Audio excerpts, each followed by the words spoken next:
eligible di UPT SMA Negeri 4 Wajo. Pada episode kali ini, kita akan mendengarkan kisah inspiratif mereka, motivasi mereka, serta tips-tips menarik dari mereka yang akan mereka sampaikan untuk kita semua. Untuk itu, siapkan diri kamu untuk mendengarkan obrolan seru kita pada episode hari ini.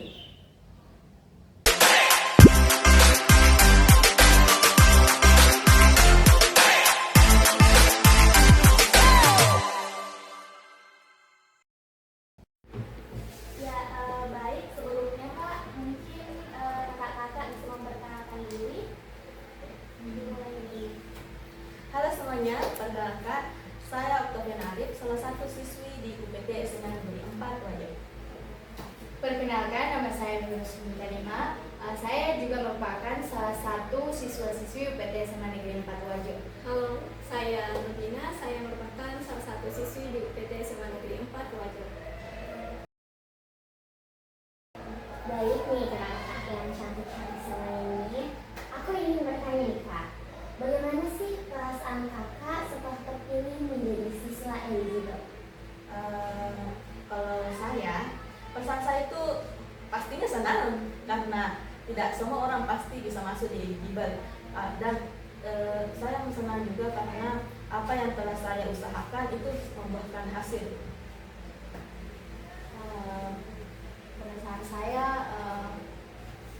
semuanya orang itu kalau masuk eligible tidak ada yang tidak senang kan. Jadi saya sangat bersyukur bisa masuk eligible. Kemudian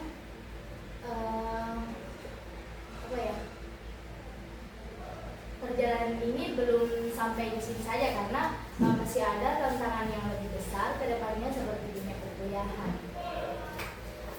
Kalau saya tentunya kita senang ya, senang, terharu dan bangga karena bisa menjadi dan terpilih menjadi salah satu siswa yang bisa masuk ke dalam eligible, yang dalam artinya kita bisa memiliki peluang untuk masuk ke dunia perguruan tinggi negeri melalui bebas tes. Itu saya. Selanjutnya nih Kak, apa motivasi terbesar bagi kakak untuk bisa semangat lagi buat belajar? Kalau saya, motivasi terbesar saya adalah keluarga saya, terutamanya orang tua saya. Saya ingin membanggakan mereka dengan mengajar melalui cita-cita yang saya impikan itu. Motivasi terbesar saya itu tidak jauh berbeda karena setiap orang itu pasti ingin membanggakan kedua orang tuanya. Jadi motivasi terbesar saya itu ingin membanggakan kedua orang tua dan ingin menggapai cita-cita yang saya inginkan. Di mana cita-cita saya itu bisa membantu banyak orang nantinya, insya Allah. Adapun motivasi terbesar saya tentunya juga kedua orang tua, namun tentunya juga dari dalam diri sendiri gitu ya. Kita harus memiliki motivasi yaitu sebuah cita-cita, di mana cita-cita ini tentunya menjadi motivasi kita untuk terus belajar. Karena kalau kita tidak belajar itu kan mustahil untuk bisa dapetin hal itu, jadi seperti itu. Kalau boleh tahu nih Kak, metode belajar apa yang sering kakak gunakan yang paling efektif? Misalnya seperti memberikan catatan, menghafal, atau melalui platform media sosial misalnya.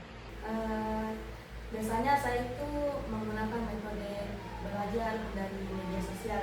Apabila ada penjelasan dari guru yang kurang saya pahami, saya biasanya membuka YouTube atau media sosial lainnya untuk mendapatkan penjelasan lebih lanjut.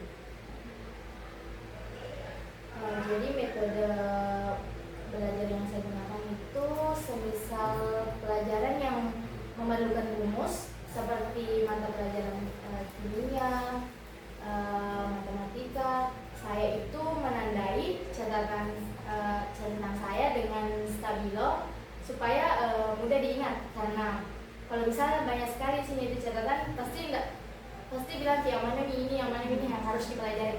Begitupun dengan mata pelajaran lain, semisal kayak sejarah yang memerlukan pengertian, latar belakangnya terjadi ini, pasti saya menandai catatan saya itu dengan stabilo.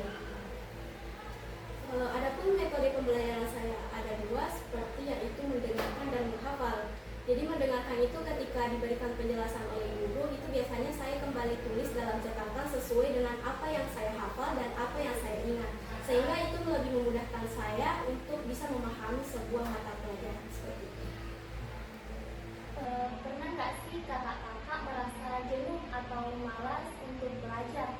Dan bagaimana cara kakak bisa mengatasi hal tersebut? Tentunya pernah lah merasa sangat malas ingin belajar, tetapi saya mengatur waktu saya supaya ada juga waktu untuk santai supaya tidak jenuh untuk belajar. Semua orang pastinya pernah merasa bahwa jadi beban untuk dirinya sendiri kalau semisal banyak tugas. Tetapi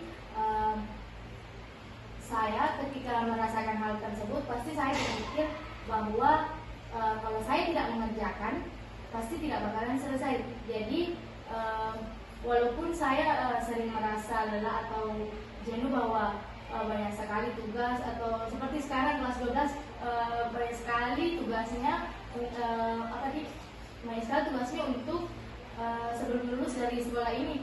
Tetapi jika tidak dikerjakan pasti tidak bakalan selesai Oleh semua orang, namun mereka berbeda-beda cara menghadapinya. Menurut saya untuk menghadapi rasa malas tersebut yaitu dengan memotivasi diri sendiri. Karena dengan motivasi ini sehingga kita bisa berpikir bahwa jika saya tidak belajar maka saya tidak akan mendapatkan hal tersebut. Belum lagi kita ini sedang berada di sekolah menengah atas.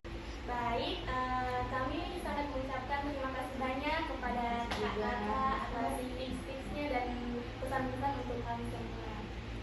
Dan semoga kakak-kakak bisa menggapai cita-cita kakak-kakak. Amin. Terima kasih banyak. Terima kasih. Baik teman-teman semua, itulah episode podcast kita pada hari ini. Saya Fianka Destia dan rekan saya Nur Afifah pamit undur diri. Wassalamualaikum warahmatullahi wabarakatuh.